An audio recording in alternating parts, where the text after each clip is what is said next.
Are you tired of dealing with complicated refrigerant reclaim programs? Lennox and Hudson Technologies have your solution. Get paid for your recovered refrigerant hassle-free. Visit the link in the podcast description to learn more and sign up today. Hi, I'm Ray with Honeys Air and Solar, one of the owners here. I'm Elias Omar, District Manager at Lennox International. And we are on air.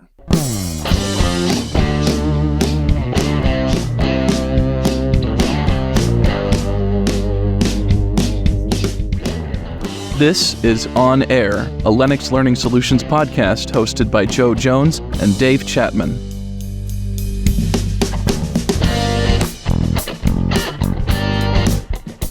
Coming together is a beginning. Staying together is progress. And working together is success. Dave, that's a quote attributed to Henry Ford. That's amazing. That guy did so much for our world, our industry, everything. How many quotes do you think he has out there? That's just fantastic. You know, he has a lot of quotes attributed to Attributed. him. He might be really good at getting quotes attributed, but Good point. but I love the quote. It's about partnership. It is, yeah. And success. And I thought it was appropriate for today because we have a couple of guests here to talk about one of the most important business relationships you can have as an HVAC contractor. Well, Deb Seekins nailed that in an interview we had with her and Gary Etker, which talked about the three biggest assets in your company, right? What was that, Joe? The three biggest partnerships. Partnerships, yeah. You know, when you're running an HVAC company, you need to have a great relationship with an accountant, with an attorney, and with the manufacturer or distributor of the equipment that you sell. Right on. And I think those are definitely three important relationships that you need to have. So Lennox is both. Yeah, oh, yeah, that's right. We nailed it down. Lennox is both of those last three. A distributor manufacturer, great. So I think we've got a couple of great guides. We'll welcome our guests, welcome Ray and welcome Elias. I think that you are great guides to help our audience as they think about the importance of partnering with a manufacturer, partnering with a distributor for their HVAC needs, and what they can expect and what they can get out of that and what that relationship means. How can they maximize that relationship? Yeah, and I hope we can get into some of the real details here, Joe, on this one. Like, you know, how does a great TM come alive and help a dealer grow? And then right into the district manager, how does the district manager play a key role in that? And how do we really work with a customer to make them strong and profitable? So let's start. Ray, would you mind giving a brief introduction about yourself? Sure. I started in HVAC in 2000 and with a small non-Lennox dealer in Clear Lake, California. And we ran with those guys for about 5 years. And it was time for me to do something different. And I didn't trust myself to start my own HVAC business because I had kids at home and I knew I'd just work 80 hours a week. And I didn't want to be called Uncle Dad when I got home. So I started looking for a manufacturer or distributor to go to work for because I always thought all an outside sales rep had to do was stop by and tell you had a nice haircut and people would buy from them. Seemed like a good gig. I started looking down that route. And Lennox had me pick me up, and we moved over to the Reno, Nevada area, and I split a territory with a man who's still my mentor today, Jason Hansen. I took over half of his territory, and he was able to stay home in the Sacramento area, and I was able to move my family up to the Reno area. And that was almost the deal killer, believe it or not, was Reno. You know, being from Northern California where it rains and it's green. They said, yeah, we'd love you to come to work for us in Reno. And I said, wait a minute, Reno? And then they said, and you get to drive a Ford Taurus. And I said, oh man, forget it, I'm out. Yeah. Sign up the dotted line. So no, we went up to Reno area for a few years. We had some success up there, and then the economy started to turn. And Lennox came to me and said, hey, look, we love you, we want to keep you, but we don't have a job for you in Reno anymore. Do you want to move back to California? I said, sure, I'll move back to California and take an immediate pay cut because of the cost of living, but taxes, but. So we moved back to California down to the Central Valley area in about 2008, 2009, and been here ever since. I was able to have some success in the Central Valley area, taking care of, from times anywhere from Sacramento. Jason ended up becoming one of my dealers for a short period of time. I helped Sierra Pacific all the way down to the Fresno area with Donald P. Dick, and then this young startup company, Honeys Air and Solar, caught my attention with some billboards in town, and I was able to bring them on board. And then a few years later, one of the owners his wife was having some health issues, so he needed to dedicate more time to being at home and taking care of her. And so he had been trying to hire me as a general manager for a few years, and I just said, well, man, I've got a really good gig. I don't need another job. Being a Lennox TM is a great gig. And so eventually he said, well, why don't you just buy me out then? I said, okay, well, now we're talking. So I bought his half of Honey's Air in 2014, and we've been going strong ever since. There's a lot of awards when you walk in this place. A lot of Lennox awards, my man. You did a great job. Yeah, no, Great job. and one of the things that I looked at because I had options, obviously as a Lennox territory manager, typically people like what Lennox does and how they teach their territory managers, the education that they give them. But one of the things I looked for is I didn't want a sinking ship or something that I was going to have to fix. Really, I just wanted something I had to tweak. So they'd won some Circle of Excellence awards with me as their territory manager, and we've just kept up that trend since then to really promote the Lennox brand. We move some boxes. So that's where we are there. I took over something that was already winning and just made them win more. I think about Steve Kerr in the Warriors. He took over a team that was really, really good. Made a couple of tweaks, and now they're champions. That was kind of what my mentality was coming into Honey's. Great. And we have Elias. Would you mind introducing yourself as well? Yeah, thanks. Elias Omar. So I've been with Lennox now 9 years. Came from outside the industry. Funny story is, as I was getting recruited by Lennox, they asked, have you heard of Lennox? And I said, yeah, the printer company. And so I didn't hear from back for a couple months, so I thought that was done. But we got called and came back as a store manager, then territory manager in Southern California. Love this company. Love our customers a lot. And I think through great relationships, through great partnerships, you see great success stories like Ray, right? Coming from Lennox, learning the industry, and then also learning from his customers and adapting to his customers and figuring out their needs, and then having a true thirst for knowledge to take something on and become greater. I think that's really cool to see from this side at a Lennox, from the Lennox angle. Cool. And you come completely from outside the industry when you came in as a store manager, but you have the perspective of being a store manager, territory manager, and now a district manager overseeing. Yeah. Yeah. That whole customer experience journey you've been on. So Ray, if I could ask, how would you explain the importance of a relationship from your perspective as a dealer now, as a contractor? How would you articulate the importance of a relationship with the manufacturer or whoever supplies that equipment? Yeah, so for us, it's we don't think we're needy, but I don't think any client thinks that they're needy, right? So when we need something, we need to know who to contact, how to get that done, and having that relationship going deeper than just somebody dropping off donuts once a week. When I started with Lennox, there was, the message was, it's not a milk run. You're not just there every Wednesday at 2 to take somebody out to lunch or do whatever. It's a partnership. And so from our standpoint, because the Lennox partnership goes deep and long, it bodes forgiveness. If something doesn't go well, everybody in the building knows that it's not Lennox trying to get us. They're not out to screw us. Things just happen. And so that's where a lot of the partnership takes off from a business standpoint. And going back to when I first switched sides of the table, one of the things I was most excited about was I'm like, oh man, I'm going to get to meet all these other territory managers that are taking money out of my pocket, right? As a territory manager, I thought I was pretty good. Like I'm good at building relationships. I'm good at seeing things. I'm good at helping people. And what are these guys doing that are so great that they're getting into my pocket and taking my sales for me? And I was incredibly disappointed, to be frank. A lot of them, their whole sales pitch was, you can call me at 9:00 at night and I'll answer the phone. And if you need a furnace, I'll put it in my trunk and I'll deliver it to you. And I thought, man, that's a really odd sales pitch. And the first time I heard it, I thought, okay, that's okay, fine. And then I heard it over and over and over again that's what a lot of these territory managers have to offer. And I think that's great for a smaller company, somebody that might need that.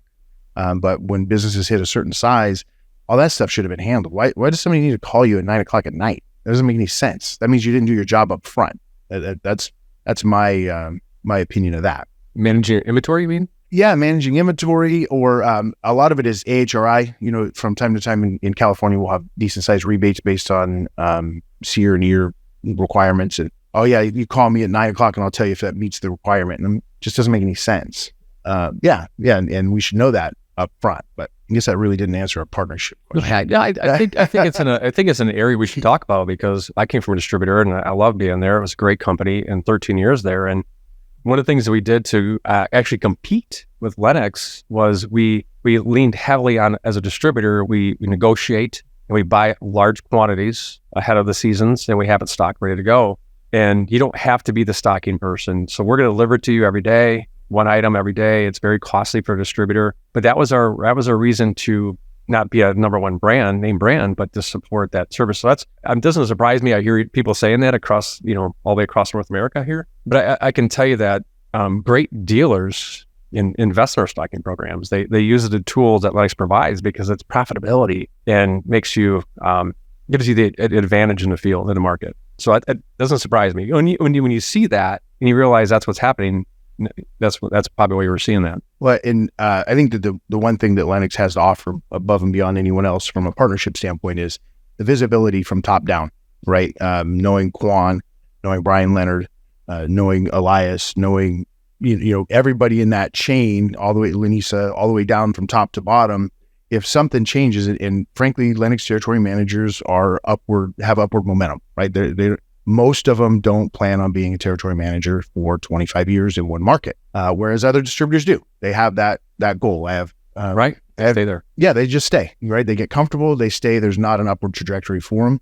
Lennox territory managers do have that upward trajectory, many of them, and so they change. When I was a Lennox TM in Sacramento for 9 years, I think I had 11 bosses and 11 different district managers out of Sacramento. We were part of LA, then we were our own district, then we were part of Portland, and then we were part of LA again. So we had a lot of change, but the thing that remained the same were the people at the top. Gary Bedard was there, just very and visible and approachable and responsive to dealers and stable, right? So the one thing that the partnership with Lennox does above anything else is that if your territory manager changes, it doesn't triple the relationship. That partnership goes deeper than one person.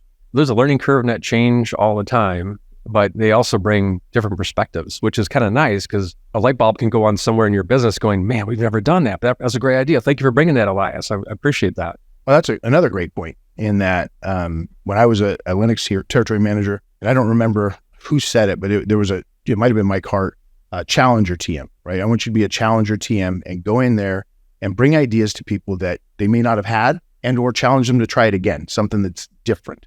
And really from a business at our size and much bigger than us, obviously, oftentimes we get so focused on our little circle, our little world of business that we don't know what's going on out there. We don't know what's coming. We all try to stay on top of things and read trade magazines and all those other things, join different groups.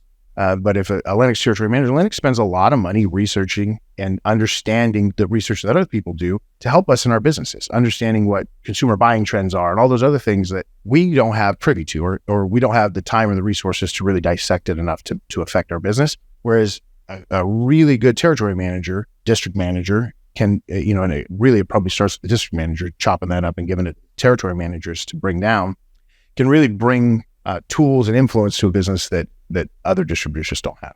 Right. So I think let's add one more piece to that. If you look at, our roles as district managers is constantly challenging our territory managers not to be status quo, not to be relaxed, but be engaged in each one of your customers' business. And what are you really looking for? The thing we talked about at a recent leadership meeting was, let me know if you need something. Did anybody ever call you on that? Ever?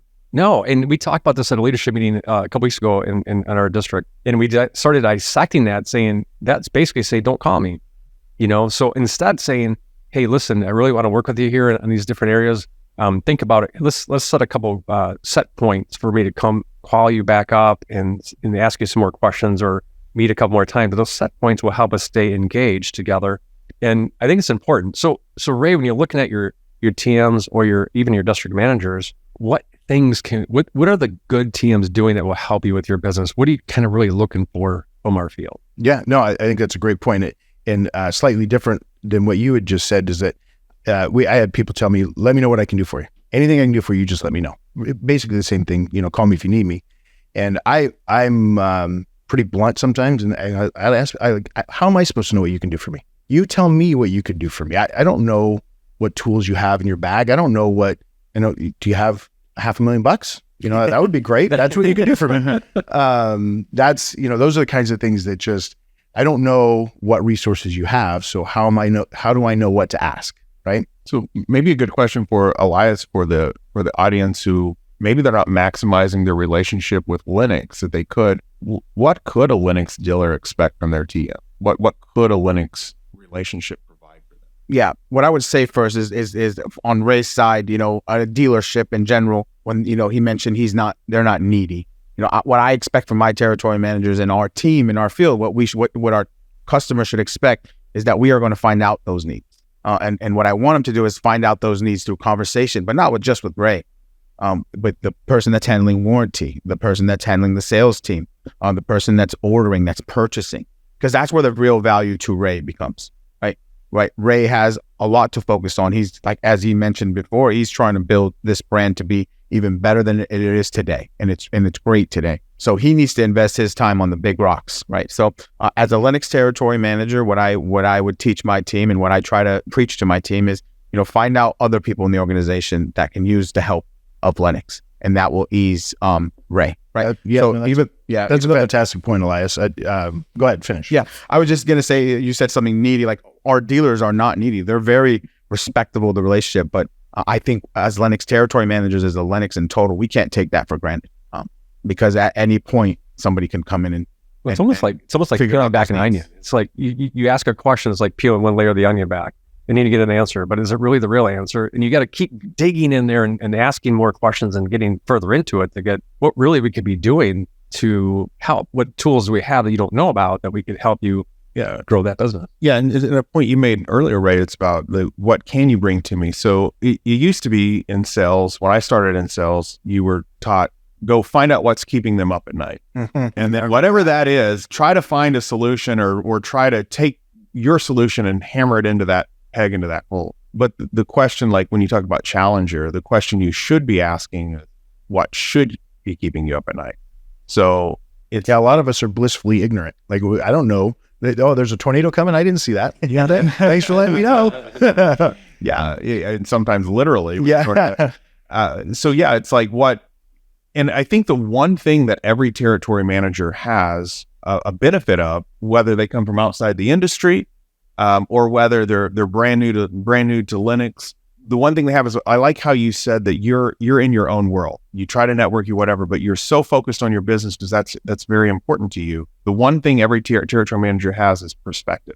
When you were a territory manager, you called on dozens of different territory managers. You were on calls with territory managers, because one thing cool about Lennox is we're 100% connected. So you're talking to territory managers from across the network, and you're learning trends and things that are working and challenges and potential pitfalls. And you have the perspective of what other companies are doing successfully, what other companies are doing that they're failing at. And so it shouldn't be, hey, what's keeping you up at night? Or that's kind of another way of saying, hey, call me if you need anything and I'll see if I can try to fix it. But rather it's, hey, I've done some research for you. I've actually put some work together, and here's an insight that should be keeping you up at night. And I've got something to try to help you with that if you're concerned about it. Now, I love that approach. It is, because again, we get so hyper focused on what we're doing that it's tough to see the big picture out there. And even within whatever geography a territory covers, they're seeing people that are successful, and they're seeing people that are struggling, and they're seeing and sharing that information, obviously with permission. That's another one of my, I would go into dealers at times and they would say, oh, don't tell anybody. You can't see this, my leaderboard. You can't. I'm like, do you think this is all secret? Do you think that you're the smartest person in this whole entire industry, that no one else is doing that? So obviously, you have to get a level of permission, but sharing, we talked about this the other night at dinner, that none of this stuff is that hard, or that none of us are rocket scientists or brain surgeons, right? Otherwise we wouldn't be doing this. So the hard part is just doing it. Find a method that works and do it. And doing the work is hard. That's chopping the wood, or however you want to phrase it, moving the rocks. That's work. You don't have to rethink it. But I do want to go back and touch on something really, really basic that Elias said. Profound but simple. I don't want to deal with my territory manager 3 times a week for anything, any territory manager. I have people that need to deal with them, more often than that. right? We had frankly, a terrible territory manager for a short period of time. Lennox, recognized it and rooted that person out. But they were 2 or 3 months in, and I said, well, have you talked to my sales manager about that? Who's your sales manager? You've been here 9 times. What do you mean, who's my sales manager? Like that, those are the types of things that you need to know who needs the information when, right? Most owners want to know, but aren't necessarily going to influence that group directly, right? I want to know when the consumer promo starts, but I'm not going to be the cheerleader talking to the comfort advisors about that. I have a sales manager that does that, right? I want to know when there's a parts and supply stocking program, and I might be the one to pull the trigger, but I've got a warehouse manager who handles that. And that's the person who needs to know. So getting the right information to the right person, keeping me in the loop, but I don't want to talk to you for a half an hour about it. It's not that I don't like you. It's not that unless we had a cocktail, I don't want to talk for a half hour about that. Well, it's interesting perspective because, I started as commercial service tech, and we were like non-existent to our distributors. And then one distributor finally started recognizing us and doing training, and they would bring us hats and gifts. And they actually started recognizing us. Well, guess what happened? We started stocking that equipment like you can't believe, because we had respect for that person who respected us. And, we talk about that all the time with our teams. It's like, are you at the early service meeting? Are you at the installation meetings? Are you spreading yourself, like you said, around the business to find out where it needs to be helped, but also show love to all those folks that are doing all the hard work, it goes a long way. Yeah, no, I think that's what, when I stepped in as president and owner of Honey's, one of the things that made the transition really easy was that everybody in the building knew me. Every service tech knew me. Every installer knew me. And companies that will let you in, everyone should know you. You should be around at company breakfast. You should be talking to people, asking them about, asking the installers about, what are you running into? Are there any headaches? Is a downflow a problem? What's going on with our equipment coming out of the back of your truck? And frankly, again, it made a really easy transition because I knew everybody here. I can tell you sometimes that those heartaches or hardships are just a simple thing they weren't aware of. Once they're aware of it, it's like, oh man, now it's simple. It's like, thank you. So if we could shift a little bit away from kind of your time as territory manager, could you talk a little bit now about your time in the contracting business? What have you gained what perspective do you have here? Because you won awards as a territory manager. You won one of the highest awards you can get. And as a contractor, you've won some of the highest awards. I see a mini Circle of Excellence award sitting there on your reception's desk. It's very impressive. What would you say is your reason for winning those awards? And did the perspective of having different roles within the industry help you? Yeah, each role that I've been in helps me, and more on a interpersonal level, I think, in that I can relate to the installers. I never installed full time, but if I outsold our capacity, I had to go help install. Yeah. And so, being in home was so much fun to me. Doing in-home sales, that win or lose right here, right now, competition that you don't have when you go business to business.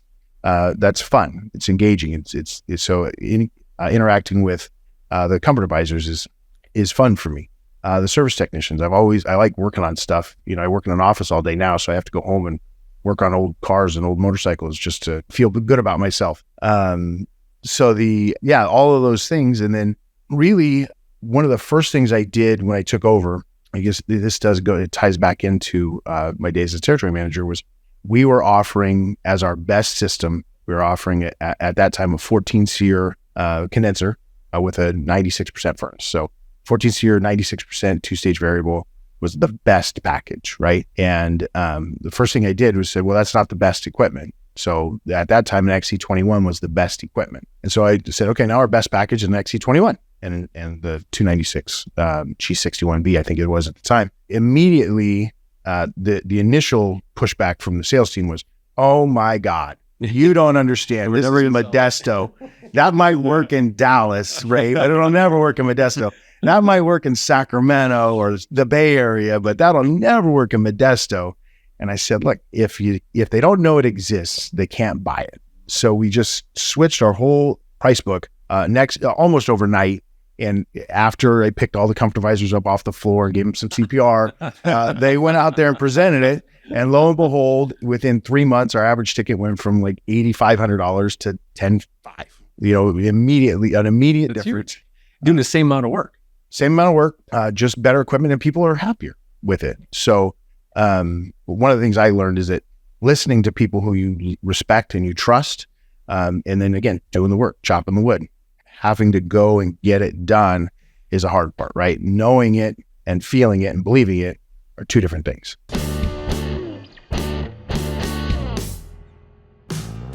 This episode is sponsored by Lennox Careers. Explore opportunities at lennoxcareers.com.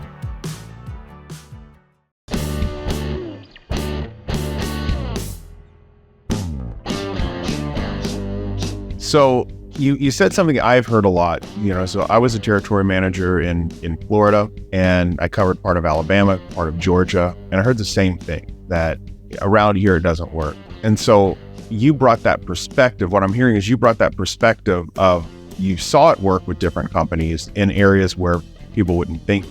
One of the things that really blew my mind when I got to corporate and got to really talk with companies across the country is one of the top Dave Lennox signature collection or ultimate comfort system sellers in all of the country. They're not in Beverly Hills, they're not in West Palm Beach, or Washington, D.C., where you think there's a lot of money. It's in Oklahoma. So a dealer in Oklahoma is the top performing ultimate comfort salesperson. So if it can work in Oklahoma, then I think it could work just about anywhere.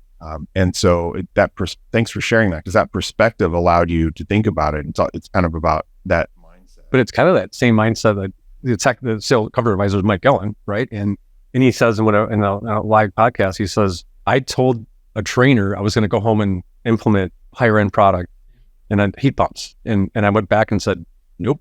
It took me another year to hear it again and go, oh man, I just haven't done it. And then he tried it. And now he's just like, bam, bam, bam. But it's that mindset, right? You just said, Joe, right? It's kind of the believing you can do it. So you said you believed so fervently in it, you kind of had to pick them up off the floor because they were resistant to it. And you push it and they saw success. For anyone listening, if they're not selling high-end equipment, I mean, this is something you said almost overnight you were able to turn, and within 3 months, your average ticket price increased. I mean, that's something, to Dave's point, somebody could do without adding another truck or increasing capacity, just by offering it. Just let people buy it. It's a simple, one of the things that was, I keep going back to my TM days, being in a room with Lennox guys. One of the things that was eye-opening to me when I first became a Lennox territory manager, when I was working at a dealer, we'd go to these trainings, and at that time it was for 16 SEER, I think, was kind of the high-end standard. And we'd go to these trainings and he'd say, oh, I only sell 16 SEER 2-stage. I only sell variable speed. I only sell this. I only sell that. And then as a Lennox territory manager, I'd look at what they're actually buying. Wait a minute. You lied to me. Like, I was crushing and defeating. Like, you do sell that, but you don't only sell that. So that's the same was true with us today, as well as 9 years ago, whatever it was. It's not like that's all we sell. We sell plenty of entry-level stuff. But if that's all you offer, that's all you can sell. So by offering the other stuff, people will buy it. And I don't want to be that guy who says, oh, we only sell variable capacity equipment. We only sell 2-stage variable furnaces. That's not genuine. That's not true. But it is a big part of our business. And yeah, you're right. It's the same installation. It's the same time to install. I'll take that back. It probably takes another couple hours to install some of the more sophisticated systems, but it gets you basically a higher return on your day, right? I'm a firm believer that all we're really, really selling is time. It doesn't matter what box or what widget you have. You've only got today to do it. Tomorrow it's done. Very good point. So what I'm hearing from you is just showing the customer what's possible, giving them that option. Do you think that some of the reservation doing that is, according to a lot of the research, is only about 20% of the people are going to select that high-end equipment. Mm-hmm. So if you only give one option and you lead with that, and then you got like 80% of the people say no to it, you feel like, well, nobody wants it. Right. Nobody wants that. Because really only 20% of the people want it. So you have to show it to 100% of the people. 80% are going to say no, 20% are going to say yes. And so it's kind of that dynamic of perspective. Was that something that you had to change when you came in here? Did you have sales professionals here that were only quoting one option, and so they would err to what would be the most likely to close? Yeah. So they, as a Lennox territory manager, believe it or not, I was building their price sheets for them. And so I built the price sheets. So they had 4 options. I didn't do as many ride-alongs as I should have with the salespeople. So I don't know how they were using the price sheets. But yeah, you made a great point. If 80% of the people are going to say no, that can't be your only offer, right? It has to be one of the offers. And so I think that did help, is it just having it where their presentation was such that it was 4 options on the table at any given time. I think it's interesting what you just said. I mean, ride-alongs, it may sound simple, but it's hard for TMs to get out, stop doing what they're doing, ride with a comfort advisor, see how, be a partner in the field, learn from them, and then understand what they're going up against all the time, what their hardships are. That's another great way to build that relationship, partnership. Yeah. And I think everybody learns from that. Absolutely. And we've had territory managers that have done ride-alongs recently, and it gives, talk about strength in a relationship, being an addict with somebody for half an hour, right? Yeah. Be right around that traffic, trying to get from your 10 o'clock appointment to your 2 o'clock appointment, and still stuff a burger down your throat, and all those things that happen. All of that is really strong relationship building time. So Elias, I was going to ask you, is that something you think would you say to your customers they should ask that of their TMs? Yeah, the only thing I would add to that is, we want to earn that right? We want to earn that right to ride along with their team, earn their respect, and then be able to go out in the field with them, and then give feedback and coaching to the owner on that ride along. But one thing to add to all that, what I think a good TM will do, and what we try to teach is, a good TM is going to look at Ray's end consumer as their end consumer as well, right? So that homeowner that's buying from Ray is technically our customer as well. And I think if we begin with that ending in mind, I think a successful territory manager can go far in Lennox. Think about that piece. He just gave us a nugget there about earning that respect first, that trust first, because I can see newer TMs saying, "Hey, I got to do a ride along," but the cover advisor is like, "I don't even know you yet."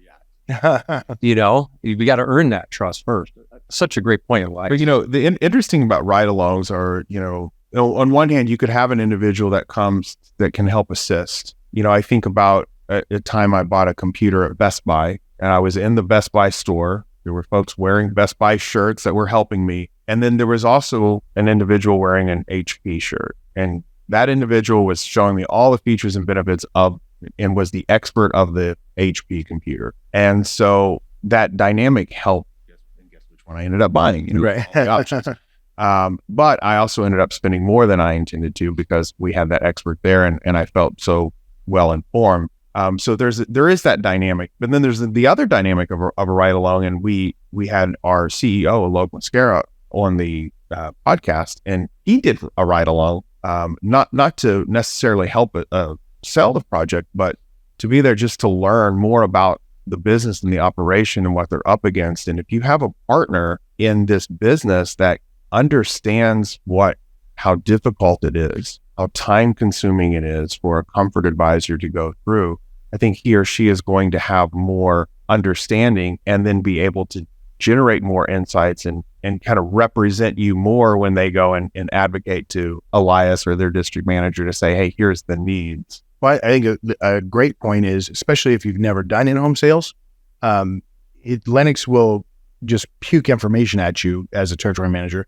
But if you don't have anything to relate it to, it can't stick, right? If you've never been in a home and seen that process happen and failed financing or countered financing or whatever those processes are, if you've never been there and felt that information isn't as powerful for you. So you can't use it to help your dealers, right? That's, we go back to the partnership level, and what we expect out of a territory manager is bringing us those insights, but only if they're really valuable to us, right? If my territory manager came here and wanted to talk to me about the new CB9er commercial package unit, I don't know. I don't want to know that stuff. I have very limited brain capacity. If you put that in, something important is going to fall out the other side. Well, you said earlier about the tools that we have coming from there in the runway that Lennox has for their people. So you look at the tools that come from Lennox, they're not just somebody dreaming up. It's people moving through, doing different roles here in the company and seeing these needs, and then saying, "Hey, we really need to build something for this to solve this problem in the field, to help our dealers in the field." And you bring these tools out, that's the cool part. It's somebody saw a need. We created a process for solving that need, and now we just need to go out and deliver that and show you how to use it. That's what I've been the most amazed about coming to Lennox, is all the tools that we have. It's like mind-blowing. A ton. Joe, you built a lot of those tools. To Ray's point is, as a territory manager, as we give information as a district manager, as we get information from leadership, a territory manager is going to know his customer or her customer list. And they're going to say, okay, this information will go to Honey's. This information will go to Donald P. Dick. This information will go to, not everything's for everybody. A good territory manager is going to digest that information and then relay it to the person that's going to make the impact that they come. Since you've been a TM, do you kind of find yourself coaching TMs like, hey, I heard maybe a little bit of that in your comments. Yeah, I do. One of the things that is not a secret is that most dealers are somewhat egotistical. I love my logo. Everybody loves their logo, right? And so if you come to me with a form to sign or anything, it should have my logo on it, and it should be filled out, right? That was one of the things that I busted somebody's chops on really hard when they first came. Like, why am I writing, Honey? You knew you were coming to present this program to Honey's Air and Solar, right? Yeah. And you know my address, right? Yeah. Why am I writing that in right now? Like, that doesn't make any sense to me. Come prepared, right? Like one of you guys mentioned earlier, I did a little research and I brought this information to you. Not, here's an article. Like that, it's an entirely different conversation, different level of partnership. Why am I writing my own name on a piece of paper? That makes no sense to me. I know that's ultra simple, but it's just one of those annoyance points that most people won't point out, even if they have them. But yeah, and one of the other things that this goes both ways, but from a partnership standpoint, sometimes, again, I'm in my office and I'm very active. I have ADHD, so I get up, I run circles around the office and the warehouse all the time. But there are things that I won't notice in the warehouse, right? So if the territory manager is always coming in, again, with permission, the front door, waiting in reception, being introduced, and that's one level of knowledge and insight. But any chance you get, if you can come in through the warehouse door, come in through the back door, see what's in the warehouse, talk to those people, see what delivery trucks are out there, all that information is good information. There have been times where I have switched supplier, where I haven't, the business has switched suppliers, and I had no idea. And so if you don't come tell me that, if you don't know it, first of all, how am I going to know? Why are there so many plain brown boxes? There are not that many Dave silhouettes out there in the warehouse right now. What's going on? And I need that information, right? And again, we have switched on some indoor air quality products. We've switched vendors without me knowing. And I had a specific reason for wanting to go one direction. And then we pivoted based on, I don't know what, frankly. But until somebody brings that to my attention, if I don't notice it myself, that's a powerful insight into my business that someone can bring to me that, frankly, I should know, but I just didn't in that instance. That's a good point. I mean, as a general manager, operator, or owner of a business, you don't always know when decisions are made within the company, for example, switching IAQ products. And those individuals may not realize if you were trying to, accomplish some marketing funds by purchasing those, or if you had a marketing campaign that maybe went along with that, and maybe they think they're making a good decision there. But a good point in which having a territory manager that's very involved in your business and observant of those things could point that out. Or maybe you were aware of it and say, hey, did you know if you were to use, this IAQ product, you could get, this benefit? Yeah, absolutely. Very good. Awesome. Well, guys, we're about out of time. We're getting pretty close here. So what are you guys thinking about? What would you guys like to leave our listeners, like a couple different ideas? One of the things that, as people come to me for advice, as the business has grown and people have come to me, how did you get to a $20 million business in Modesto, right? Or $25 million or whatever. I go back to, the really simple acronyms, KISS and CASE, right? So keep it simple, right? Keep everything simple. This is not a complicated business unless you make it complicated. And CASE, copy and steal everything. Right there, I never doubt. Okay. No. So the CASE method is my favorite method, right? You find somebody you know and you trust and who is successful, and then you just do what they're doing, right? Chris Van Nest out of Bishop, California, Bishop Heating, when I was a territory manager, this goes back to a previous segment we were talking about. said that he's had a Big Mac in Bishop, California, in San Francisco, California, in New York City. And guess what? The Big Mac is the Big Mac is the Big Mac, because people are people are people. So if it's working in Albuquerque, New Mexico, it'll probably work in Modesto, California, because people are people are people, right? So find somebody you know and trust, somebody who is open, right? Again, going back to this conversation with people, I only sell 2-stage variable speed. I only sell, whatever. They're probably lying. Find somebody, find someone who is transparent, talks about how they win and how they fail. There are plenty of Lennox dealers out there that are like that are overall, we're all usually pretty successful. But we all have warts, and find somebody who's not afraid to talk about their warts. And that person is someone that you can trust and you can rely on their information. Love that. What I heard a lot of great nuggets from that, Dave, and especially like the part about being vulnerable and sharing that. It's one way to be able to grow. And when you have that partnership where you feel like you have trust and you believe that they're in it to help you win, not just because they want to sell you a stocking order to help them hit their numbers, but they want to sell you a stocking order because they believe it's going to help you. They know wholeheartedly it's going to bring you the benefits and it's going to help your team.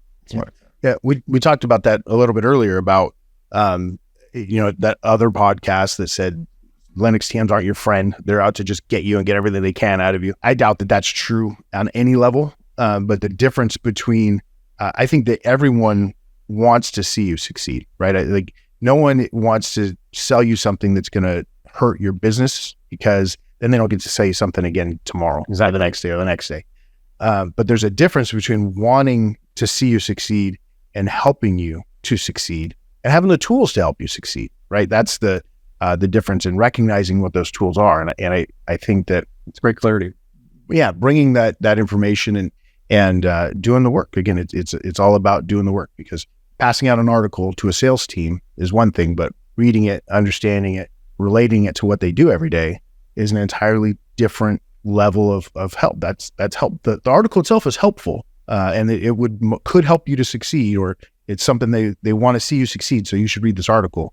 But if they put in the time and the effort to make it discuss it, read it, and apply it together, all those things, that's putting in the work. Elias, closing thoughts. Yeah, for me, 2 things. So one, as territory managers, district managers, I know a lot of us are already doing this, but get to know your customers outside of work as well. They're doing a lot of great stuff in the communities. They truly care about their people in their organization. They truly care about the homeowners. So get to know them on that level, find out what's important to them there. And I think that relationship will even grow stronger. And then the second thing I'll add is for the listeners is there's 24 other district managers that are my peers that all want to do the right thing for their homeowners and for their customers. So that's what I'll leave with. Excellent. Wow, that's an exclamation, but drop the mic. Boom. Well, awesome. Well, this has been a good conversation. I really appreciate your time, Ray, and appreciate what you've done. An amazing success story. I know you're a humble guy. You'll blame it on it was a down year, so you came in top. But it's hard to deny all of those Circle of Excellence awards sitting in there. So we appreciate your partnership and appreciate you sharing this. And I think there's a lot of opportunity out there. If you're a territory manager listening, I'm sure you got a lot of notes because you shared a lot of great ways to be a territory manager, and for the contractors, for the general managers, even for the comfort advisors listening, there's an opportunity to reach out to your territory manager. That hey, come do a ride along. If you don't know how to sell, come watch what I do. And learn like your CEO did. Yeah, one of the most impressive things. I got to meet Alok, and he talked about that, and it's impressive to me that most sales managers don't make the time to do ride-alongs with their comfort advisor, with their own comfort advisors. Yeah, let alone a CEO of Lennox making that time. And the one thing that most people want when you're on a ride-along is just keep your mouth shut. You don't need to fill in the blanks necessarily, but observing and then having that common experience is powerful. Thank you, guys. Really enjoyed this. Really appreciate a lot of value here. Thank you. Thank you. On Air is hosted by Joe Jones and Dave Chatmon. Email your questions and comments for Joe and Dave to onair@lennox.com and check out our new bonus content. The On Air podcast is a production of Lennox Learning Solutions. Coordination by Harmony Hunt. Audio production by Garrett Hicks and Hunter Stein. Music by Chad Mathern.